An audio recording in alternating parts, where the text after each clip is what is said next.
હાટડી દુકાન બજારની વ્રજની દુકાનને હાટડી કહે છે. હાટડી મનોરથ દિવાળીના દિવસોમાં થાય છે. દિવાળીના દિવસોમાં હાટડીની સુંદર ભાવનાત્મક સજાવટ કરવામાં આવે છે. હાટડીમાં સોનાના તરાજુ હોય છે. દિવાળીના દિવસોમાં શ્રી કૃષ્ણ એમના સખા મંડળી સાથે અલગ અલગ દુકાને જાય છે, જેમ કે સૂકા મેવાની દુકાન, ફળ, શાકભાજી, અનાજની દુકાન, દૂધઘર અને મીઠાઈની દુકાન સજાવીને વેચતા હોય છે.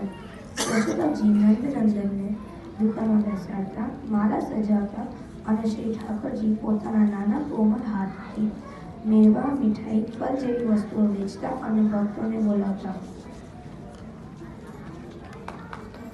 જય શ્રી કૃષ્ણ. મારું નામ જીમિત છે.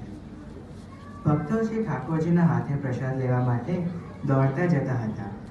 ઠાકોરજી ભક્તોના હૃદયના ભાવ પ્રમાણે વસ્તુઓ માપીને આપતા. આજે પણ આપણે શ્રી ઠાકોરજીની લીલાની અનુભૂતિ કરવા માટે હાટડી મનોરથ કરીએ છીએ. આ એક એવો ઉત્સવ છે જેમાં ઠાકોરજી ભક્તોને સામેથી બોલાવે, એમના ભાવ મુજબ દાન કરે છે.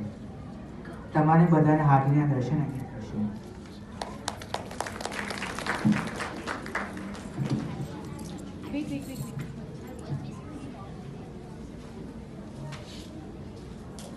भैया देखो मेरी हथकड़ी, ये दीपक के प्रकाश में कितनी सुंदर दिख रही है. अरे हाँ, तूने तो बहुत अच्छे से सजाया है, बड़ी सुंदर लग रही है.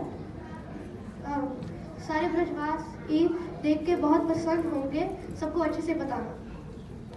हाँ भैया, ये सब तो ब्रजवासियों के लिए तो है ताकि वो अच्छे से दिवाली और अनपट मना सके.